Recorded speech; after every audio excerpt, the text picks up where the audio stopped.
Jim, that was great. That was great. I was in a jazz band once, and I wasn't that good, but I was in one.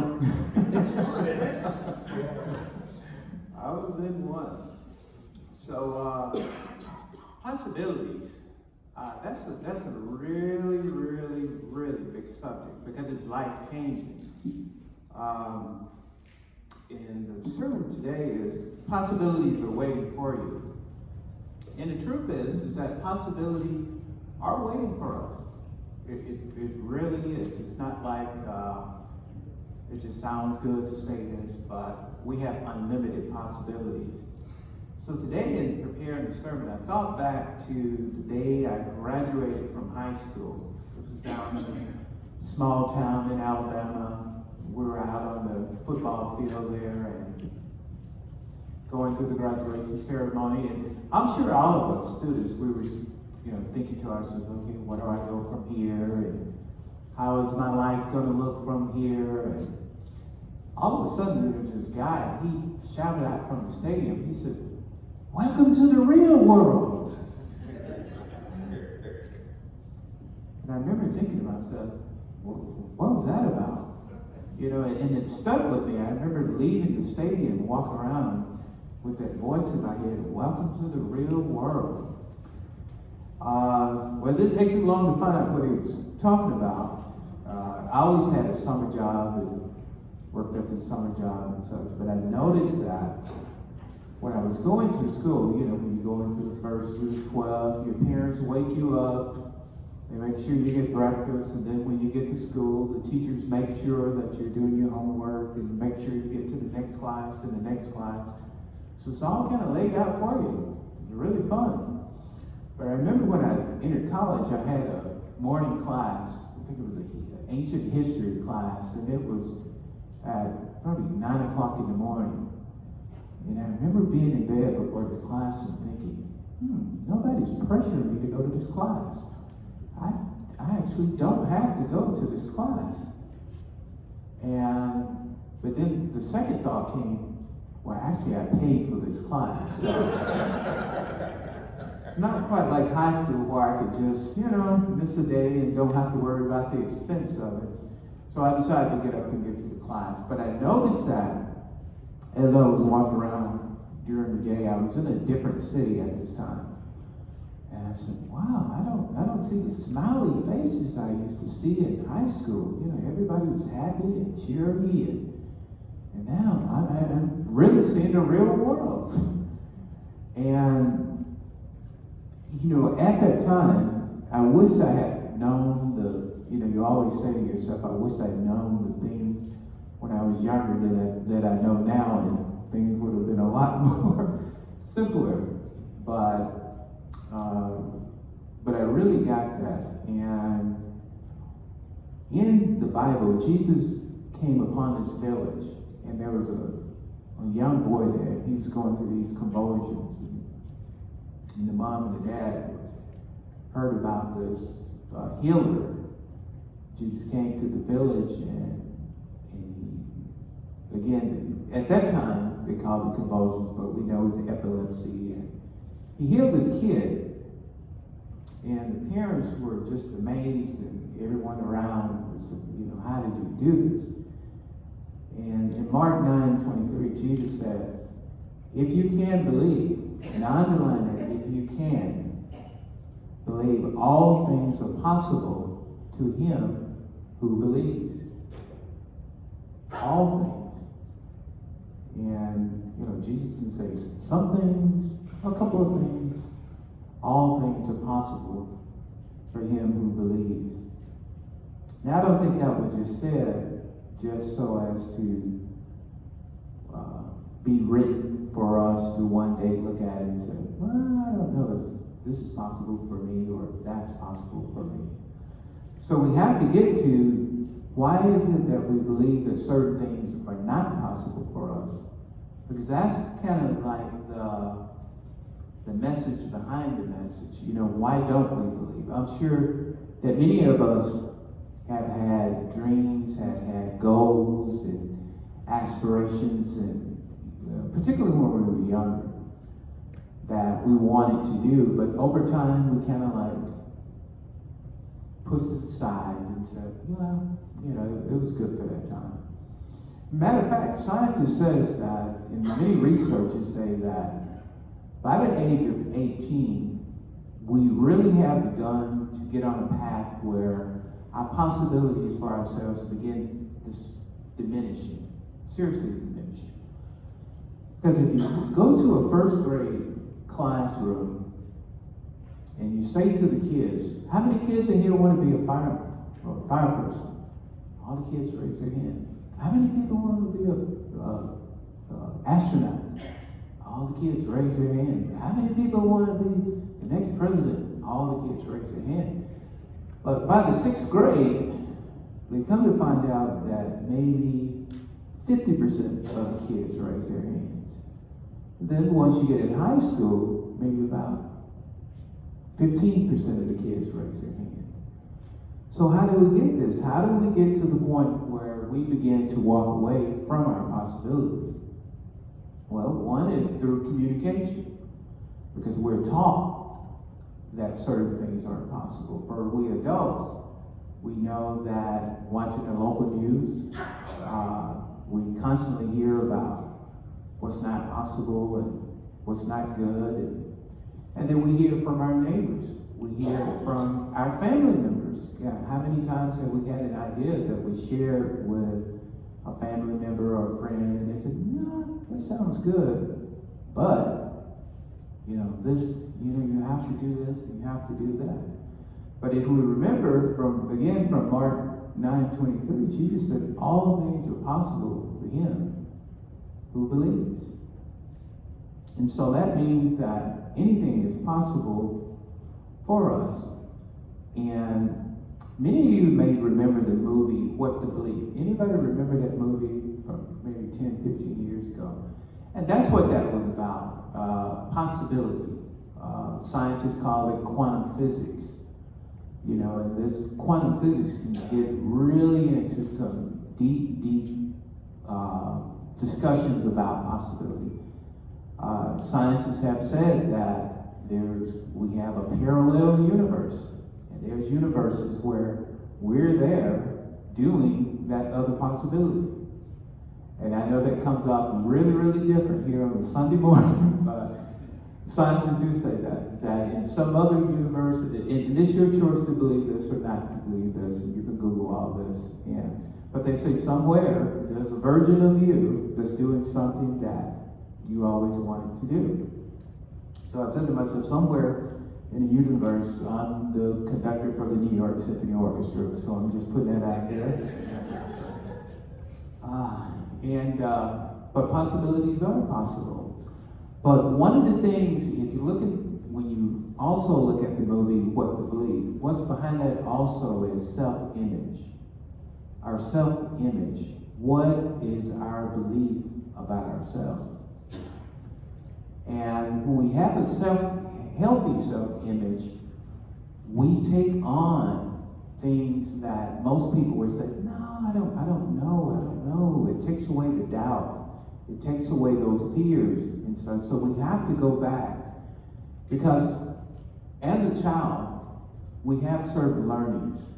I remember growing up in a small town, and there was this man named Tom, and he had this little candy shop. And we kids used to always go by this candy shop, particularly before church on Sunday, and take the little change that our parents gave us and go buy cookies and Skittles and all this kind of stuff. And he was a leader in the community. We consider him to be really, really a leader. So he had an authoritative voice in our community. And I remember once, after, I think it was 12th grade, I went by his store, and I had started putting out applications to go to college at different places, and I got several back. I was always a good student. But in this town, most of the people never went to college. They went and they worked in, at that time, these textile plants, or poultry plants and such. And for a person to say that they were going to go to college, that was just kind of like, this person going to take a spaceship to Mars next week. So I went to his store one day, and I was really happy because I got this letter at this time. It was from Michigan State. And I said, Tom, I want to share some good news with you. He said, what's that? What's that? I said, I'm going to go to college. And I was just waiting for this feedback from him, like, congratulations, congratulations. But he did just the opposite. He said, you're not going to college. He said, you're going to be just like these boys around here. You're going to be hanging out here around this corner and such. He said, give up that dream. You're not going to college. You'll be right here. And I remember walking out the store, because again, he was such a community leader. Somebody else I didn't know would have said, well, that's just your opinion. But it was Tom, a guy that I had known since I was a little kid, going by the store getting these cookies and sneaker bars and all this stuff. He said, you're not going to college.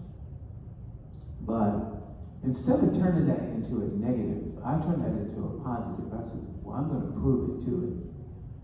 And I did everything that I had to do to get in college and graduated from college twice.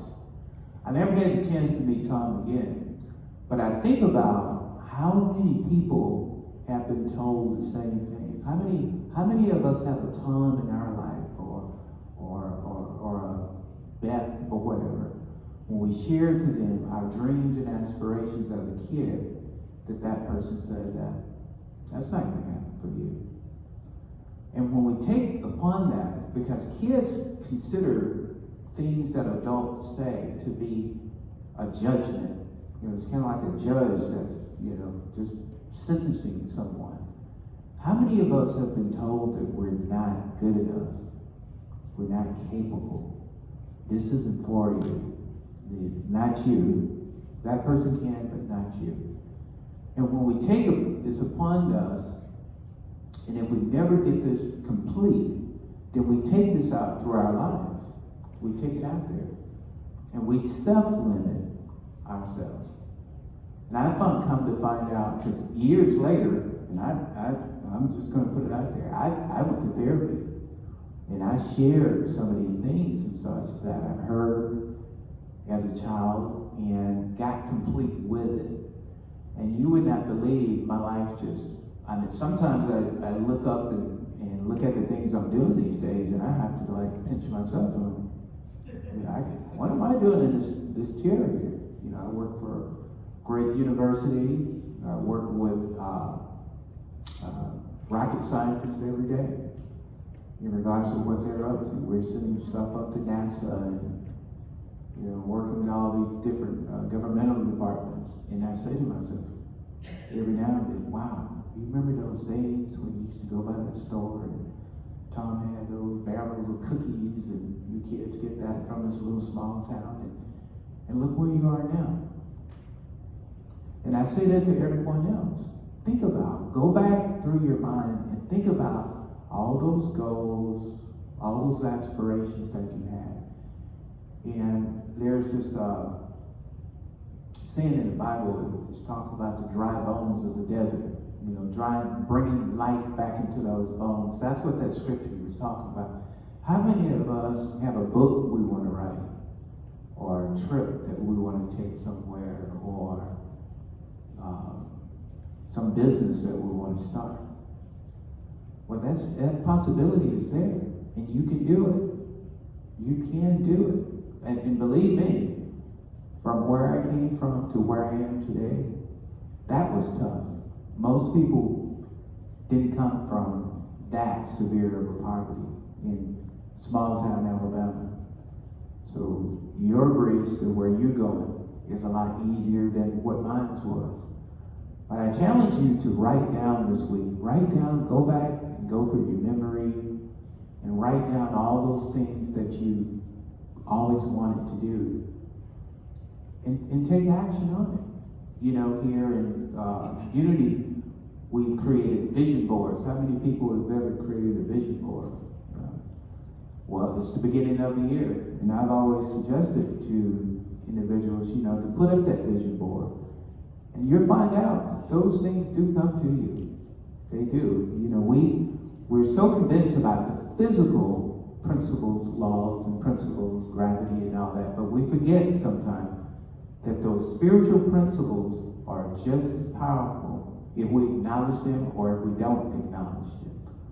Because, again, it's the law of attraction. You know, during the time when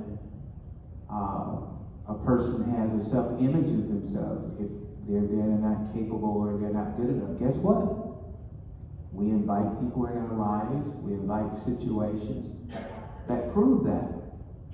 But when we flip that switch and say, I am good enough, I'm a child of God, anything is possible for me, guess what? Those people show up.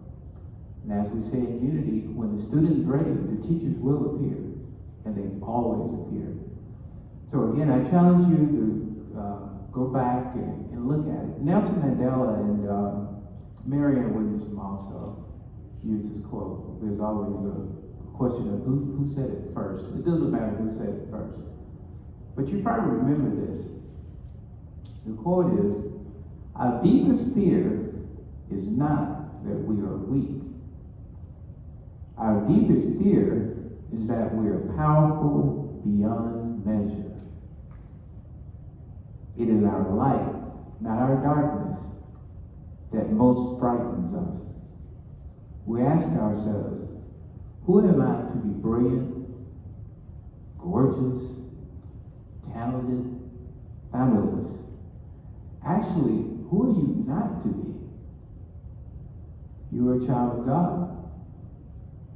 Your playing small does not serve the world. And as we are liberated from our own fear, our presence automatically liberates others. And that really stands with me, particularly the part that says our presence automatically liberates others. You know, when we go out there and we are ourselves, I just recently met a friend who said, you know, for years I wanted to have purple hair. And she said, you know, I didn't do it because I was worried about what people would think and such. But she said, now that I have this purple hair, it's doing tremendous work for me. She's a real estate officer. And people just love her. They know her because of her purple hair and her purple, she's a huge Prince fan, by the way. And she uses this now as her MO. And people know her by that. And her sales and homes and stuff just is off the chart. She has a very, very successful life. Yeah. So I'm not recommending everyone, you know, color your hair purple this week, but of course if you want to. But it's really about having a spiritual awakening, you know, possibilities. And possibilities are, again, they're unlimited. We all have unlimited possibilities. And what it really comes down to in our life is about being cause in the matter of our life. You may not have heard that before, but I'm putting that out here today. There's a difference between being cause in our life and being at the effect of life. When we're at the effect of life, then we're powerless. You know, somebody come on and say, oh, stock market just went down 3 points yesterday. And they go, oh, there you go. I got to, you know, get a smaller house or do this and that. But when we're caused in the matter of our life, caused, I challenge you to look up this word cause. Then we're not affected by what happens around us. Actually, we're an artist. We're creating what happens around us. Remember that. We were not sent in this world to be at the effect of the world. We're sent to be cause in our lives and cause in the things that happen to us. Not to be a victim of circumstances, but again, to be cause in our lives. And that begins in our thoughts. In Unity, we always say that thoughts in the mind produce after their kind. So it's like, what what am I thinking? What am I thinking daily to bring about this life that I've created? Because if we want to know what's happening in our thoughts, it's just easy. Just look around in your life. That's our thoughts. But we have the power to change those thoughts with affirmations. I have a board at home that I have in my bedroom, and it's an affirmation that I actually got from Unity. And I read this affirmation every morning before I go out, and I read it before I go to bed at night. And you would not believe, after like 21 days, how powerful I felt about my life. And the good thing is also is that when you change your perception of who you are, you'll be amazed of how the people in your life begin to treat you differently also. Like some of these people who are grouchy at work would all of a sudden become your friend. And leadership roles and people happy to see you, and it's the energy that we're putting out. I've read that our heart center, what we believe about ourselves, trajects from our heart center. And it goes out 15 feet before us. People already can sense who we are before we even, in their presence. So do that. Write down, who are you? Maybe as a child, individuals told us who we are, and we may, and I would ask you to do that, go back and consider, are you still carrying some of those identifications that people gave you as a child? But you can move them aside. Maybe some of it you want to keep, maybe some of it you don't.